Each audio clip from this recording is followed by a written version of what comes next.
Assalamualaikum warahmatullahi wabarakatuh. Di sini kami dari kelompok 9 yang beranggotakan saya sendiri, Devilisi Sabita dengan NIM 013 dan Siti Fatimah Azahra dengan NIM 060. Di sini kami akan menjelaskan tentang komunikasi dalam organisasi. Pengertian komunikasi. Komunikasi atau dalam bahasa Inggrisnya dikenal dengan communication. Komunikasi secara umum dapat diartikan sebagai suatu proses penyampaian pesan, baik berupa verbal maupun nonverbal, yang di dalamnya mengandung arti ataupun maksud tertentu atau lebih tepatnya penyampaian informasi atau gagasan dari individu satu ke individu lain, baik berupa pikiran atau perasaan, melalui sarana tertentu. Fungsi komunikasi terbagi dengan 4 macam. Yang pertama, fungsi informatif. Seluruh anggota dalam suatu organisasi berharap dapat memperoleh informasi yang lebih banyak, lebih baik, dan tepat waktu. Yang kedua, ada fungsi regulatif.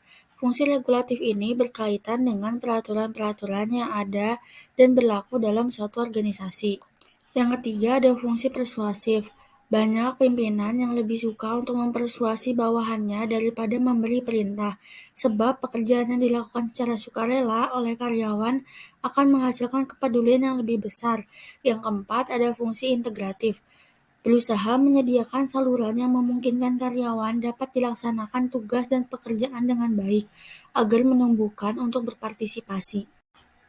Proses komunikasi. Proses komunikasi ini merupakan cara komunikator untuk menyampaikan pesan kepada komunikan, sehingga dapat menciptakan persamaan makna antara audiens dengan komunikator. Proses komunikasi ini bertujuan untuk menciptakan komunikasi yang efektif, serta sebagai sarana penyampaian informasi dari satu pihak ke pihak yang lain. Adapun proses komunikasi yaitu komunikator atau pengirim pesan, pesan atau informasi, media atau saluran, komunikan atau penerima pesan, serta adanya umpan balik atau feedback. Arah dalam komunikasi. Yang pertama, komunikasi ke bawah. Penyampaian informasi yang menggali antara atasan kepada bawahan. Yang kedua, komunikasi ke atas. Penyampaian informasi dari bawahan kepada atasan. Yang ketiga, komunikasi horizontal. Komunikasi antar individu atau kelompok dengan anggota organisasi. Yang keempat, komunikasi diagonal. Komunikasi yang dilakukan antar individu atau kelompok yang berbeda pada bagian dan pada tingkatan yang berbeda pula. Materi selanjutnya yaitu komunikasi organisasi. Komunikasi sangat penting dilakukan dalam organisasi karena menyangkut penyampaian pesan antar individu dan kelompok tentang pekerjaan dalam organisasi. Selain itu, perlu diperhatikan jumlah pesan yang disampaikan terus membengkak yang dapat mengakibatkan beban informasi yang berlebihan. Dengan demikian, perlu ditentukan jenis informasi yang disampaikan agar para pemimpin dengan mudah dalam pengambilan keputusan yang relatif. Dalam komunikasi organisasi terdapat komunikasi formal dan informal.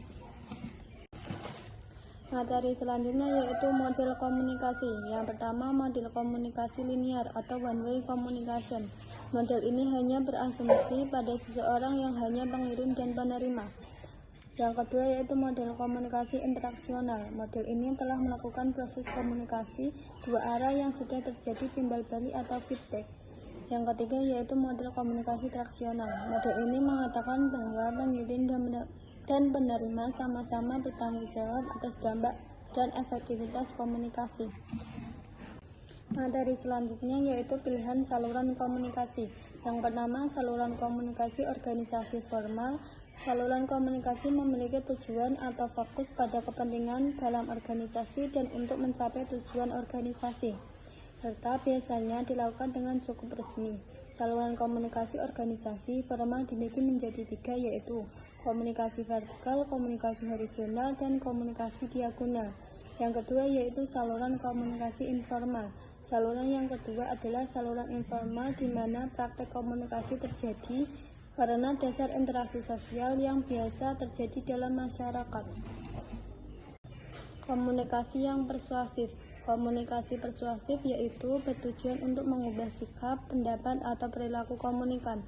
Komunikasi persuasif lebih menekankan pada sisi psikologis komunikan dengan cara yang halus, luas, membujuk, dan mengandung sifat-sifat manusiawi.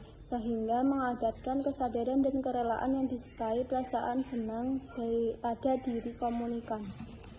Materi selanjutnya yaitu hambatan-hambatan komunikasi yang efektif. Yang pertama, hambatan teknis, yaitu keterbatasan pada fasilitas dan peralatan komunikasi.